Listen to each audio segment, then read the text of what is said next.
नमस्कार विद्यार्थी व पालक मित्रांनो, मी ऋषिकेश कुलकर्णी आपल्या सर्वांचं व्हायब्रंट ऍडमिशन गायडन्स या युट्यूब चॅनलमध्ये स्वागत करतो. मित्रांनो, सर्व विद्यार्थ्यांसाठी खूप आनंदाची बातमी आहे.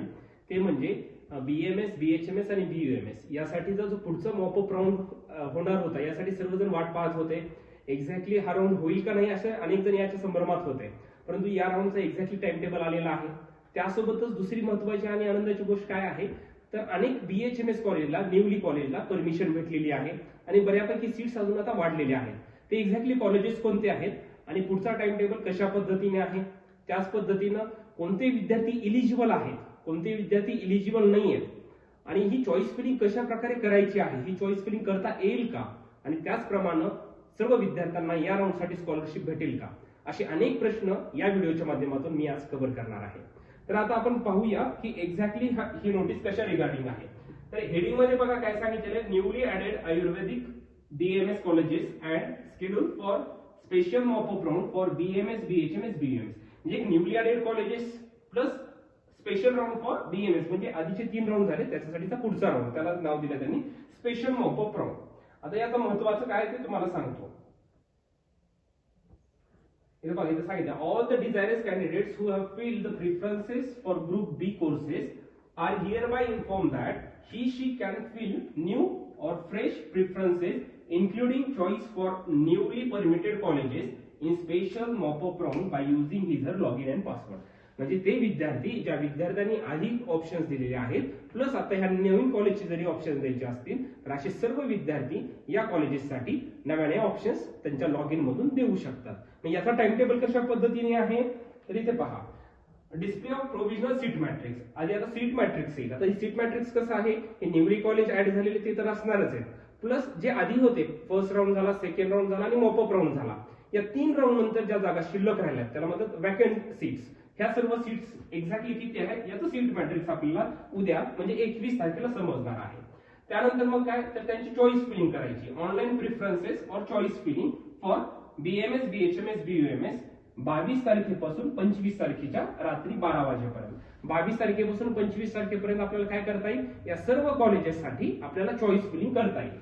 मग याचं डिक्लेरेशन ऑफ सिलेक्शन लिस्ट, याचा लिस्ट रिझल्ट लागेल 27 जानेवारीला आणि physical joining and filling of status retention form 28 तारखेपासून 1 तारखेपर्यंत, म्हणजे 1 फेब्रुवारी पर्यंत आपल्याला त्या विद्यार्थ्यांना तिथे जाऊन ऍडमिशन घेता येईल. महत्वाचं काय, 21 तारखेला सीट मॅट्रिक्स येईल, ऑप्शन द्यायचे आहे, 22 तारखेपासून 25 तारखेपर्यंत रिझल्ट येईल 27 तारखेला आणि ऍडमिशन घ्यायचे आहे 28 तारखेपासून 1 फेब्रुवारी पर्यंत आपल्याला ऍडमिशन घ्यायचं आहे.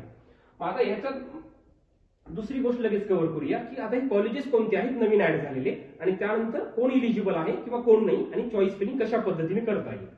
तर आता बघा, newly added institute of Ayurveda BMS आता कोणकोणते आहेत पहा. तर संजीवनी अहमदनगरच्या जवळ कॉलेज आहे, कोपरगाव मध्ये हे कॉलेज आहे, जिल्हा अहमदनगर, 60 सीट म्हणजे ह्या 60 सीट साठी इंटेक त्यांचा आहे. त्यानंतर शांताबाई शिवशंकर अरळी मधलं म्हणजे सांगली जत मध्ये हे कॉलेज आहे, तिथे 100 सीट साठी नवीन कॉलेजला परमिशन भेटलेली आहे. त्यानंतर PR कोटे पाटील अमरावती 60 सीट साठी आहे परमिशन. त्यानंतर श्री गोरक्ष आयुर्वेदिक मेडिकल कॉलेज औरंगाबाद खामगावचे तिथे 60 सीट साठी परमिशन भेटलेली आहे. त्यानंतर फराटे पाटील आयुर्वेदिक हॉस्पिटल पुणे जवळ आहे, तिथे देखील 100 सीट साठी परमिशन भेटलेली आहे. त्यानंतर गुरुमती अण्णासाहेब मोरे आयुर्वेदिक कॉलेज बीड म्हणजे माजलगाव मध्ये कॉलेज आहे, जिल्हा बीड, इथे 60 इंटेक साठी BMS साठी परमिशन भेटली. अशा एकूण टोटल 6 कॉलेजेसला परमिशन या राऊंड मध्ये भेटलेली आहे. त्यामुळे विद्यार्थ्यांसाठी खूप आनंदाची गोष्ट आहे. जे विद्यार्थी शेवटपर्यंत BMS साठी वाट पाहत आहेत अशा विद्यार्थ्यांना नक्कीच जास्तीत जास्त चान्सेस आहेत अशा सर्व कॉलेजेसमध्ये ऍडमिशन घेण्यासाठी. प्लस या सीटच्या व्यतिरिक्त 3 राऊंड नंतर ज्या जागा शिल्लक राहिलेल्या आहेत त्या देखील जागा आपल्याला या राऊंड मध्ये त्याचा फिलअप करता येणार आहेत विद्यार्थ्यांना. मग आता महत्वाचं काय, आता इन्स्ट्रक्शन्स बघा महत्वाच्या, याच्यामध्ये काही गोष्टी महत्वाच्या ते सांगतो. New college added in the preference list, candidates who are willing to participate in mop-up round shall fill fresh preferences as per the schedule.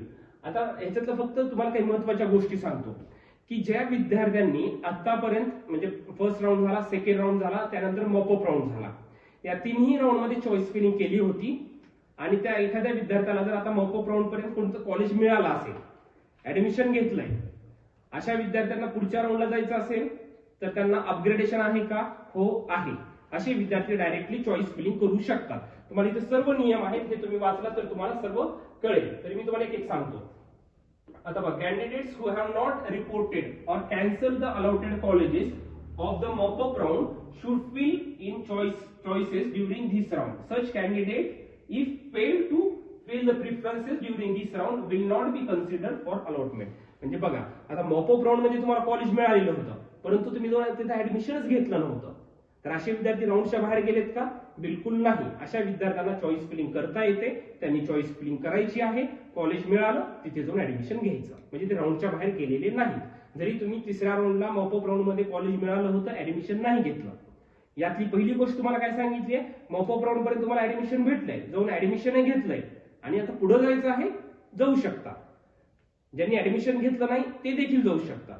आता यातली तिसरी महत्वाची गोष्ट काय?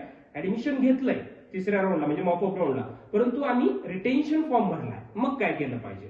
तर अशा विद्यार्थ्याला देखील पुढे जाता येतं. त्यांच्यासाठी पहा पुढे काय सांगितलंय. Candidates who have joined and filled the status retention form during mop-up round, म्हणजे ऍडमिशन घेतलंय आणि रिटेन्शन फॉर्म पण भरलाय, and now wish to cancel the status retention form and participate in this round shall fill the choices during this round. मग ज्या विद्यार्थ्यांनी retention form पण भरलाय आणि पुढे पण जायचंय, अशा विद्यार्थ्यांनी काय करायचंय? फक्त जेव्हा 22 तारखेपासून चॉईस फिलिंग सुरू होईल त्यावेळेस त्यांना ज्या ज्या कॉलेजचं चॉईस फिलिंग करायचं आहे त्या कॉलेजचे त्यांनी ऑप्शन्स द्यावे, किंवा हे नवीन कॉलेज काही द्यायचं असेल तर ते देखील ते देऊ शकतात, आणि मग त्यापैकी त्यांना कॉलेज मिळेल.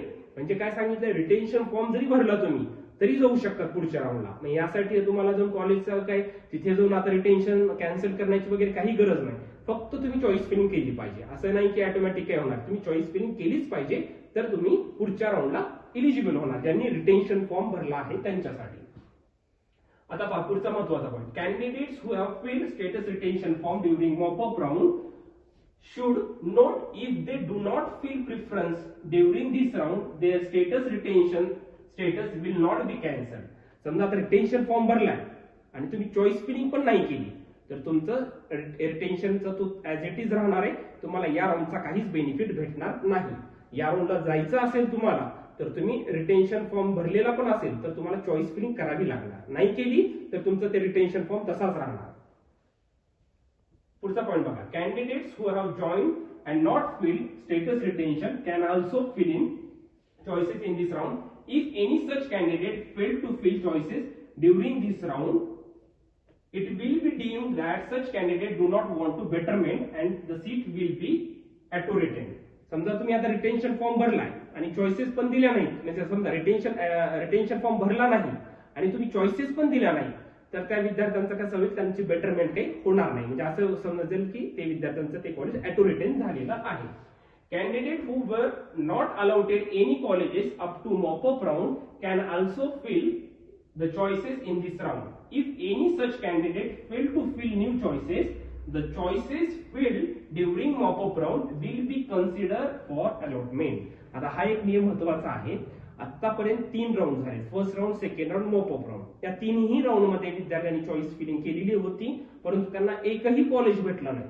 म्हणजे आता प्रत्येक राऊंडला चॉईस फिलिंग होती. आता ज्या विद्यार्थ्यांनी मॉपअप राऊंडला चॉईस फिलिंग केली परंतु त्यांना कॉलेजच मिळालं नाही, तर अशा विद्यार्थ्यांनी जर चॉईस फिलिंग आता तर करताच येते, नवीन कॉलेज देखील ऍड करता येतात किंवा बाकीच्या कॉलेजसाठी देखील चॉईस फिलिंग करता येते, परंतु कुठल्या विद्यार्थ्यांनी चॉईस फिलिंग केलीच नाही तर त्या विद्यार्थ्याचं काय होणार? मॉपअप राऊंडची जी चॉईसेस आहेत त्यांना दिलेल्या त्याच कन्सिडर होतील या राऊंडसाठी, स्पेशल मॉपअप राऊंडसाठी. फक्त हा नियम त्याच विद्यार्थ्यासाठी ज्यांना आतापर्यंत एकही कॉलेज मिळालेलं नाही आणि त्यांनी मॉपअप राऊंडला चॉईस फिलिंग केलेली आहे. हे लक्षात घ्या. जर तुम्हाला कॉलेज मिळालंय, तुम्ही ऍडमिशन घेतलंय, तर तुम्हाला फ्रेश चॉईस फिलिंग करावीच लागेल जर तुम्हाला बेटरमेंट पाहिजे असेल तर. फक्त फ्रेश चॉईस फिलिंग करण्याची कोणाला गरज नाहीये ज्यांना हे नवीन कॉलेजचे ऑप्शन टाकायचे नाहीये किंवा आम्हाला तेच ऑप्शन ठेवायचे आहेत, तर अशा विद्यार्थ्यांचे मॉपअप राऊंडचे तेच ऑप्शन्स कन्सिडर होतील. पण एक विद्यार्थ्यांना विनंती, सर्वांनी फ्रेश चॉईस फिलिंग करा ज्यांना पुढे जायचं आहे अशा विद्यार्थ्यांनी, आणि काळजीपूर्वक त्या गोष्टीचा अभ्यास करणं गरजेचं आहे. आता पुढचा 8 नंबरचा नियम महत्वाचा आहे. Candidates who have joined status in all India quota and those whose name appears in the list of not eligible candidates for state counselling published by EECC. म्हणजे ज्यांनी ऑल इंडिया कोट्यामध्ये ऍडमिशन घेतलेलं होतं किंवा डबल ए ट्रिपल सीच्या त्यांच्या not इलिजिबलच्या लिस्टमध्ये जर तुमचं नाव असेल तर तुम्ही या राऊंडसाठी इलिजिबल नाही आहेत. ही अगदी बरोबरच गोष्ट आहे. जर तुम्ही तिकडे ऍडमिशन घेतलं असेल, कन्फर्म झालं असेल, तर तुम्ही आता या राऊंडसाठी इलिजिबल नक्कीच नाही आहेत. Candidates who have filled status retention form up to CAP round 2 are not eligible. बघा, up to CAP round 2 are not eligible for this round and any subsequent round. आता हे महत्वाचं बघा, मागाशी मला एका पॅरेंट्सचा देखील या रिगार्डिंग फोन आला होता, सर आम्ही सेकंड राऊंड मध्ये ऍडमिशन कन्फर्म केलंय, म्हणजे आम्ही रिटेन्शन फॉर्म भरलेला आहे, तर अशा विद्यार्थ्याला या राऊंड मध्ये जाता येणार नाही. सपोज जर तुम्ही मॉपअप राऊंड मध्ये आहेत आणि मॉपअप राऊंड मध्ये जर रिटेन्शन फॉर्म भरलेला नसेल तर ते विद्यार्थी या राऊंडसाठी इलिजिबल आहे. परंतु ज्यांनी सेकंड राऊंड मध्ये भरले तर दिलेलं आहे, candidates who have filled status retention form up to CAP round 2, CAP round 2 पर्यंत आर नॉट इलिजिबल. डायरेक्टली ते नॉट इलिजिबल, पुढच्या राऊंडसाठी इलिजिबल नाहीये, हे लक्षात घ्या. All candidates should note that it is mandatory to join allotted college during this round. महत्वाचा नाही, जर तुम्हाला कॉलेज मिळालं तर it is compulsory to join, म्हणजे तुम्हाला तिथे जाऊन ऍडमिशन घेणं कंपल्सरी आहे म्हणजे आहे. म्हणजे याचा दुसरा अर्थ काय होतो, ऍडमिशन तुम्हाला घ्यावंच लागणार, नाहीतर प्रोसेसच्या बाहेर. म्हणजेच तुमचा आता याच्यानंतर पुढे कुठल्याही राऊंडला जाऊ शकत नाही, म्हणजे तुमचं बेटरमेंट होऊ शकत नाही. इथे 10 नंबरचं पॉईंट, 11 नंबरचं पॉईंट काय सांगितलं, candidate selected during this round will not be eligible for any subsequent rounds and there will be no further betterment in subsequent rounds. मी सांगितल्याप्रमाणे म्हणजे तुम्ही ऍडमिशन नाही घेतलं तर तुम्ही पुढच्या राऊंडला जाऊ शकणार नाही, जरी घेतलं तरी पुढच्या राऊंडला बेटरमेंट नाहीये. म्हणजे हा शेवटचा चान्स आहे, शेवटची संधी आहे. सर्वांनी या संधीचं सोनं करणं गरजेचं आहे. ज्या विद्यार्थ्यांना आतापर्यंत बीएमएस भेटलेलं नाही, खूप विद्यार्थी आहेत ते प्रतीक्षेमध्ये होते की सर पुढचा राऊंड केव्हा होईल. ज्या विद्यार्थ्यांचे 1 किंवा 2 मार्कांना कॉलेज गेलेलं आहे, मिळालेलं नव्हतं, अशा सर्व विद्यार्थ्यांना ही सुवर्ण संधी आहे. बरेचसे कॉलेज ऍड देखील झालेले आहेत, कट ऑफ खूपच कमी येणार आहे. त्यामुळे विद्यार्थ्यांनी अगदी काळजीपूर्वक सर्व कॉलेजेसची चॉईस फिलिंग करा. ज्या विद्यार्थ्यांना बीएमएस पाहिजे अशा विद्यार्थ्यांनी जास्तीत जास्त कॉलेजेसची चॉईस फिलिंग करा. काळजीपूर्वक सर्व राऊंड मध्ये तुम्ही इलिजिबल राहणं गरजेचं आहे. ज्या विद्यार्थ्यांना या रिलेटेड काही क्वेश्चन असतील तर त्यांनी वायब्रंटच्या आपल्या कुठल्याही ऑफिसमध्ये संपर्क करा. आमची टीम तुम्हाला अगदी शेवटच्या राऊंड पर्यंत, जसं म्हटल्याप्रमाणे अगदी शेवटपर्यंत तुम्हाला सपोर्ट करण्यासाठी तत्पर आहे. मित्रांनो, हा खूप मोठा चान्स आहे. बीएमएस ज्यांची इच्छा आहे बीएमएस साठी अशा सर्व विद्यार्थ्यांनी, जरी कुठे तुम्ही बाकी ठिकाणी जरी ऍडमिशन कुठे घेतलेले असाल मॅनेजमेंट वगैरे हे, तर तुम्ही इकडे लक्ष द्या आणि या राऊंडला तुम्ही अपियर व्हा आणि तुम्ही जास्तीत जास्त चॉईस फिलिंग करा. तुम्हाला नक्कीच या राऊंडचा फायदा होणार आहे मित्रांनो. Thank you so much.